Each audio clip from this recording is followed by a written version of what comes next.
Hola, ¿qué tal? Te invito a que te suscribas al canal y a que le des like a este video si te es de utilidad.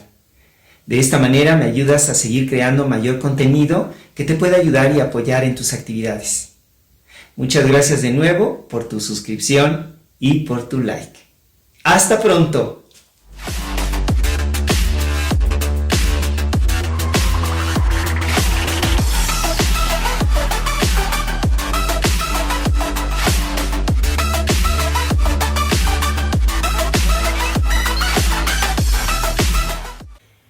Johann Christoph Friedrich Schiller era exactamente 10 años más joven que Goethe, hijo de un cirujano del ejército.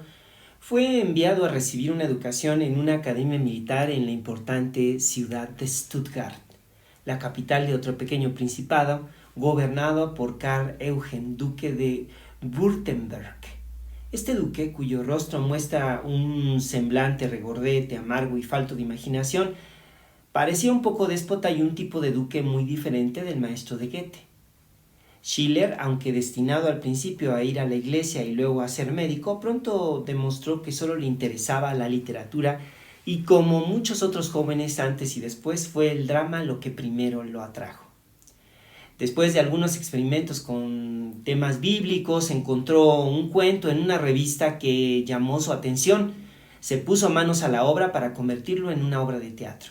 En el año 1777 la juventud de Alemania estaba llena de Goethe, de Goethe y del Sturm und Drang de Klinger. Schiller era joven, emotivo e imaginativo.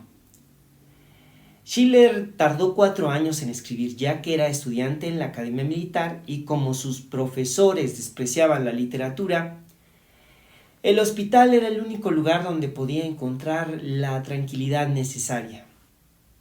Cuando por fin terminó la obra, aprovechó los buenos oficios de un editor para enviársela a Wolfgang von Dalberg, director del Teatro Nacional de Mannheim.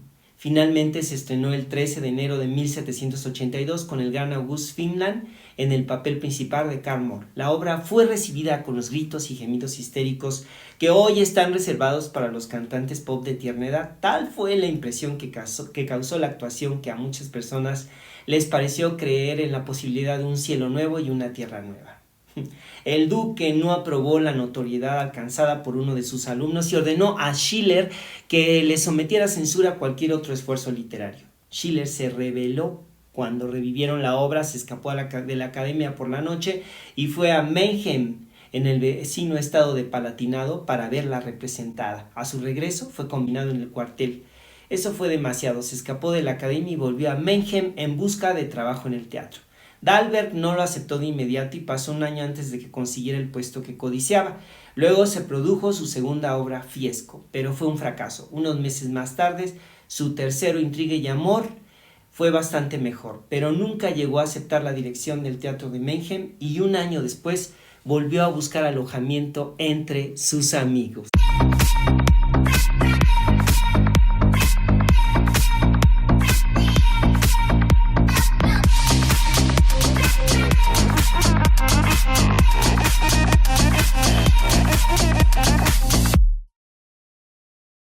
La doncella de Orleans de Friedrich Schiller.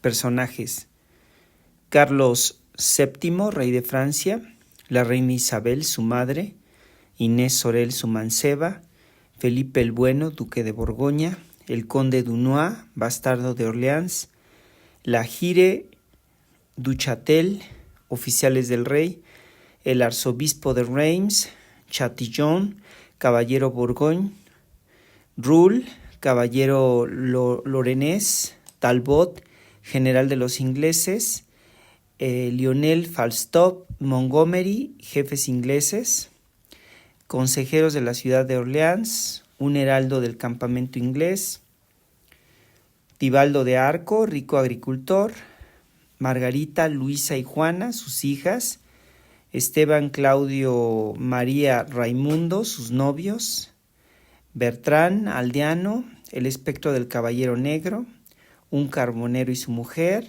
soldados, pueblo, oficiales de la corona, obispos, frailes, mariscales, magistrados, cortesanos y demás personas que no hablan y forman parte del consejo en el acto de la coronación.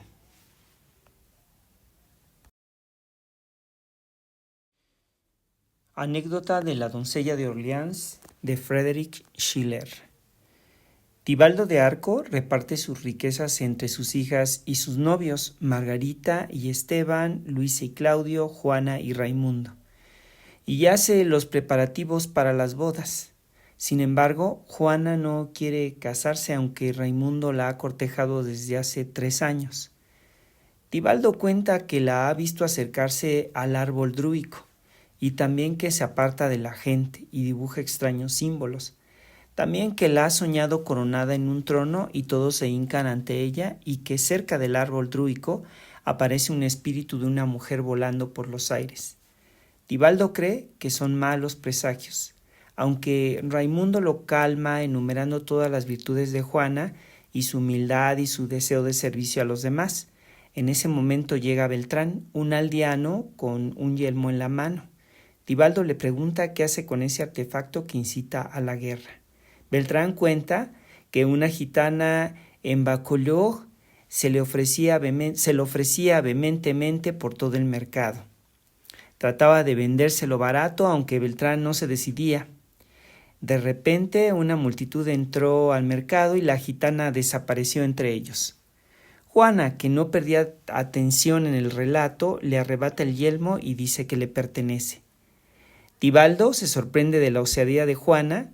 Sin embargo, Raimundo la apoya, contando sobre la valentía de Juana cuando domeñó al guepardo que asolaba a las ovejas. Juana se queda con el yelmo y pregunta quién está luchando en contra del invasor.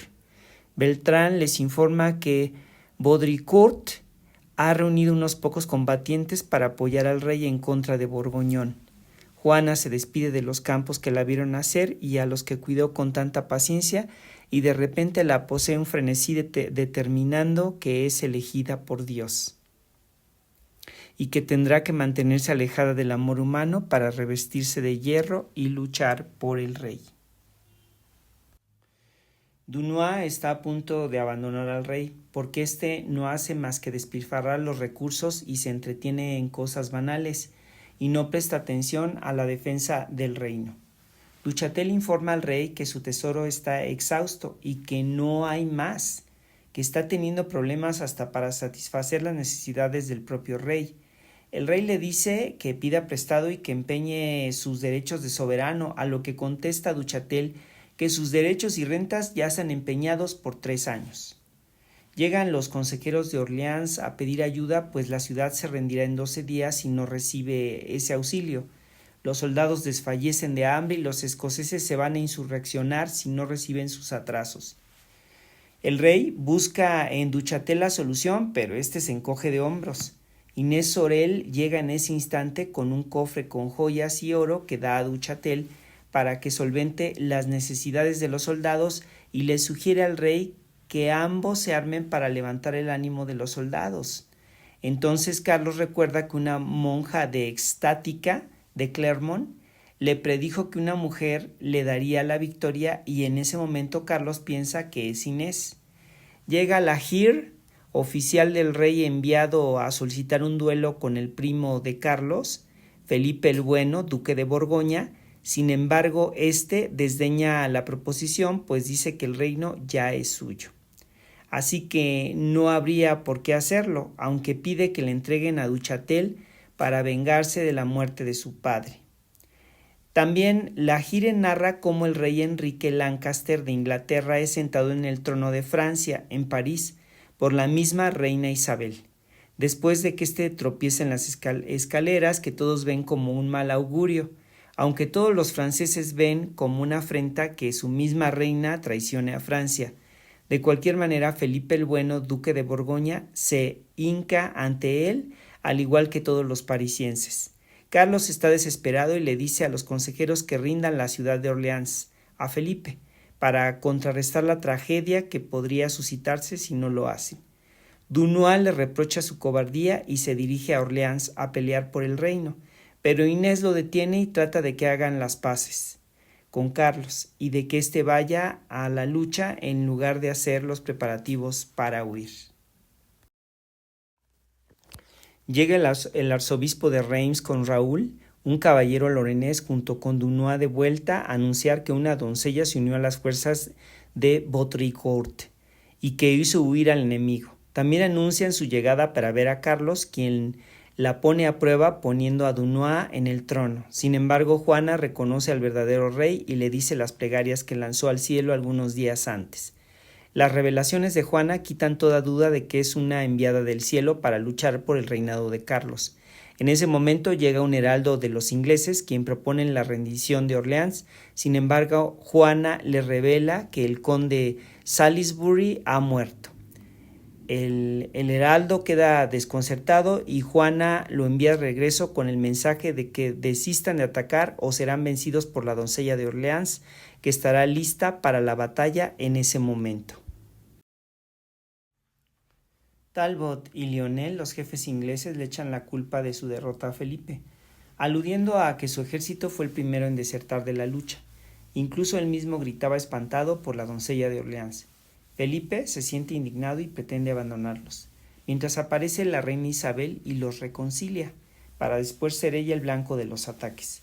La reina, indignada, decide partir y dejarlos luchar. Mientras Talbot, Lionel y Felipe planean el ataque a Orleans, Juana, la doncella de Orleans, ya está cerca del campamento, y al grito de Dios y la doncella inician el ataque incendiando las tiendas inglesas. En ese momento aparece en el campo Montgomery, uno de los jefes ingleses, quien pide clemencia a la doncella de Orleans. Sin embargo, ésta hace oídos sordos a sus súplicas y lo mata. En ese instante aparece un caballero cubierto con la víscera de su casco y embiste a la doncella de Orleans. Su víscera se levanta y Juana descubre que es Felipe. Trata de calmarlo, sin embargo Felipe arremete contra Dunois. Juana se interpone entre ambos e impide que se derrame más sangre francesa, y trata de convencer a Felipe de ponerse de su lado y de defender a Francia juntos. Felipe se resiste, sin embargo, llega un momento que las palabras de Juana le llegan al corazón y reconoce que es una enviada de Dios y abraza fraternalmente a Dunois y La Hire. Dunois y La Hire están enamorados de Juana y piensan revelarle sus intenciones de proponerle matrimonio. En ese momento llega a la corte Chatillon, anunciando la llegada de Felipe para reconciliarse con el rey. Sin embargo, pone como condición que no esté presente Duchatel. El rey se encuentra con Felipe, perdona todos los malos entendidos, aunque Felipe le reprocha a su prima Inés Sorel que haya empeñado sus joyas para combatirle, y en ese momento Carlos pregunta por Juana, a lo que el arzobispo responde que está conversando con Dios. En ese momento entra Juana revestida de su armadura y le pide a Felipe que se reconcilie con Duchatel y que olvide su rencor. Felipe acepta y abraza a Duchatel. Carlos, para recompensar a Juana, la quiere dar en nupcias. Es en ese momento que Dunois y La Hire revelan sus intenciones de pretender a Juana, aunque ella replica que está entregada a su labor de llevar a coronar a Reims a Carlos y que aún no termina su tarea. Mientras en el campo de batalla cerca de Reims, Talbot se desangra herido, yace en los brazos de Falstaff cuando Lionel los encuentra y se dirige a la batalla. Por otro lado, Juana ha perseguido a un caballero misterioso con el que trata de establecer una batalla. Sin embargo, el caballero resulta ser un espíritu que le aconseja que deje la batalla y que se vaya, ya que ya ha cumplido con la misión de llevar al rey a Reims. Juana trata de herirlo, pero es inútil. El espectro desaparece. Entonces se encuentra con Lionel, comienza a pelear, pero cuando está a punto de matarlo, al mirar su rostro es vencida por el amor y le perdona la vida. Lionel se lleva la espada de Juana y huye mientras Dunois y La Hire se acercan a Juana y notan que está herida. Ella cae desmayada en los brazos de La Hire. Juana recobra la conciencia y se siente culpable por haber faltado a sus votos. Aunque Inés se postra ante ella y le agradece que haya salvado al rey, Juana sigue pálida y desencajada. Cuando Dunois, Duchatel y La Hire van por ella para que preceda con la bandera de batalla la coronación de Carlos. Juana va vestida con su armadura dorada, sin embargo luce nerviosa e insegura. Sus hermanas Margarita y Luisa y sus cuñados Claudio y Esteban llegan a Reims para disfrutar de los festejos de la coronación y sobre todo para ver de nuevo a Juana. Mientras se lleva a cabo la ceremonia de la coronación, Juana se escabulle para huir del bullicio y es entonces cuando se encuentra a sus hermanas a las que pide ayuda para regresar a casa. En ese preciso momento el rey sale de la iglesia y agradece de nuevo a Juana por su triunfo. Cuando aparece Tibaldo, su padre, de entre la multitud, mientras Raimundo trata de detenerlo, acusándola de tener pacto con el demonio para obtener fama. La Gire trata de apoyar a Juana, pero ésta se resiste. Lo mismo ocurre cuando Dunois trata de ayudarla. Después de que Juana no se defiende de las acusaciones de su padre y de que el cielo truena varias veces, todos se van y el pueblo desaparece de las calles. Solo Duchatel aparece para anunciar que Juana se puede ir y que nadie la detendrá. Entonces Raimundo se acerca a ella y Juana lo toma de la mano y se van. Juana huye con Raimundo, pero son sorprendidos por el ejército inglés y la reina Isabel. Raimundo logra huir, mientras que Juana es llevada cautiva ante Lionel. Por otro lado, en el campamento francés todos muestran su arrepentimiento por haber creído que Juana era una bruja. En ese momento Raimundo aparece solicitando la ayuda de todos para rescatar a Juana, mientras Lionel trata de convencer a Juana para que se una a ellos y para protegerla del pueblo que quiere quemarla. Juana se niega y es cuando el ejército francés se acerca. Los ingleses salen a pelear mientras Juana es encadenada y custodiada por la reina Isabel, quien trae un puñal para matar a Juana. Un soldado va narrando lo que ocurre en el campo de batalla. El ejército francés va perdiendo, el rey ha caído de su caballo y lo amenazan los ingleses. Es entonces cuando Juana lanza una súplica a Dios para que le ayude a escapar y deshacerse de sus cadenas. El poder divino se lo concede. Juana rompe sus cadenas y va en auxilio de los franceses y del rey. Los franceses recobran el ánimo y vencen a los ingleses. Juana es herida mortalmente, pide su estandarte para poder entrar al cielo y muere.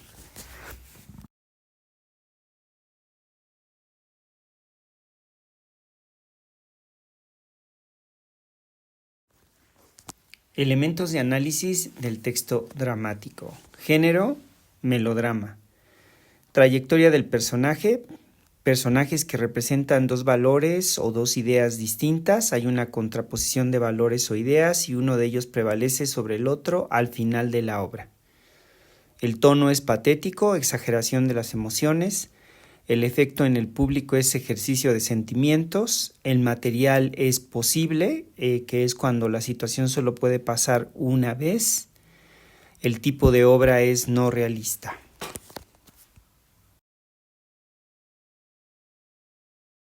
El material es posible porque puede ocurrir una vez que se pueda levantar el ánimo de los soldados o del ejército a través de la fe.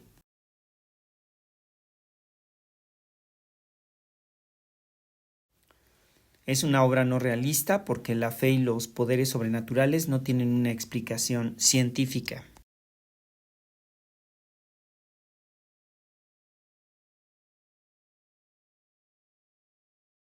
El modelo actancial es un método de análisis que nos ayuda a determinar cómo está compuesta la obra y consiste principalmente en el eje del saber, que tiene un objeto y un destinador que nos dice por qué y un destinatario que nos dice para qué.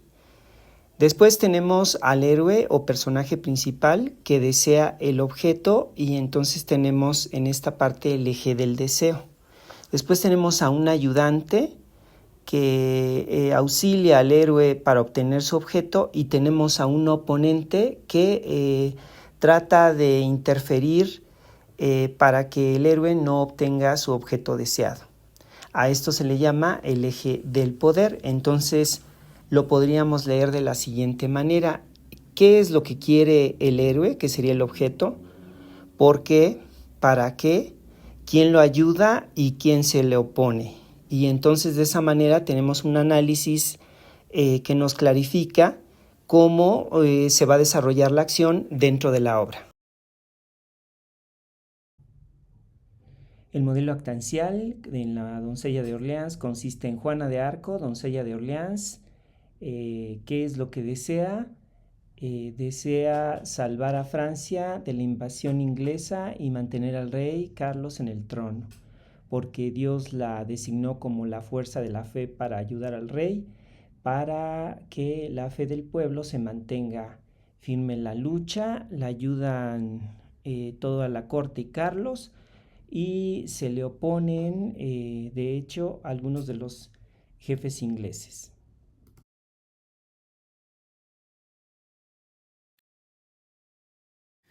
Trayectoria del personaje. Tenemos personajes simples, más contraposición de valores, más un valor que predomina sobre el otro. Juana de Arco representa a la fe y Lionel representa el amor. Se contraponen porque Juana tiene el deber de ser un símbolo de fe y no debe caer ante las pasiones terrenales. En este caso, el amor a primera vista que siente por Lionel, que además es inglés y su enemigo. Al final predomina la fe y Juana muere cumpliendo su misión. El tono es patético porque vemos cómo Juana exacerba o exagera sus sentimientos que la llevan a un gran conflicto entre la fe y el amor.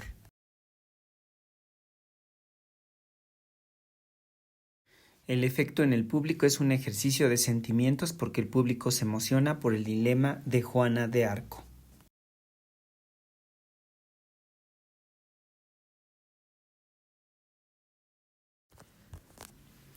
La obra es un melodrama porque hay una contraposición de valores o ideas que luchan entre sí, la fe y el amor, a lo largo de la obra, y al final gana una de ellas, la fe.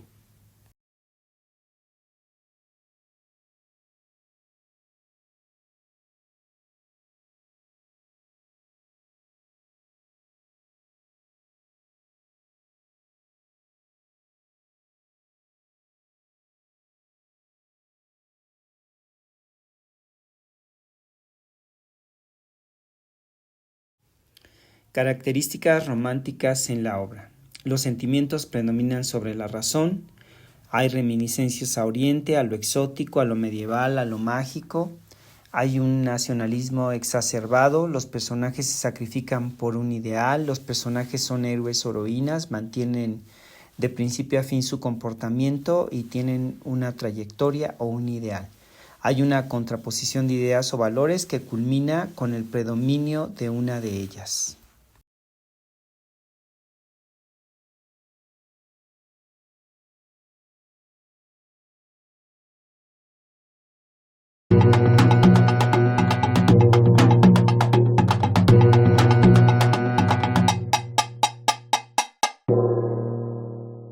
El teatro se divide en actos y escenas. Los actos son las unidades de tiempo y de lugar, es decir, cada que comienza un acto estamos en cierto lugar o en cierto tiempo o ambos, y cuando pasamos al siguiente acto ya cambió o ya sea el lugar o ya sea el tiempo o ya sea ambos. En algunas obras de teatro viene indicado que está dividido en cierto número de actos. Los actos se dividen a su vez en escenas. Las escenas son las entradas y salidas de los personajes. En algunas ocasiones están indicadas y en otras no lo están. En otras nada más podemos nosotros notar cuántas escenas están conformadas dentro de un acto porque vemos la entrada y la salida de los personajes, que es la única manera que nosotros podemos contar el número de escenas. Por ejemplo, si están hablando dos personajes y de repente podemos notar que esos dos personajes están conversando y de repente entra un tercer personaje, entonces ahí sería la segunda escena. Cuando están platicando los dos personajes sería la primera escena, cuando entra el tercer personaje sería la segunda escena y cuando uno de los tres sale de la escena sería la tercera escena. Es decir, entradas y salidas indican cuando un personaje entra y sale y también cuando termina e inicia una nueva escena. Entonces espero que quede claro que un acto es una unidad ya sea de tiempo o de lugar que nos indica cuándo va a haber ese cambio. Entonces a partir de que termina un acto siempre hay un oscuro para que pueda cambiarse la escenografía, o también puede haber un telón que nos indicaría que pues hay un pequeño descanso en lo que se están cambiando los elementos escenográficos que aparecen en la obra. Hola, ¿qué tal? Te invito a que te suscribas al canal y a que le des like a este video si te es de utilidad. De esta manera me ayudas a seguir creando mayor contenido que te pueda ayudar y apoyar en tus actividades.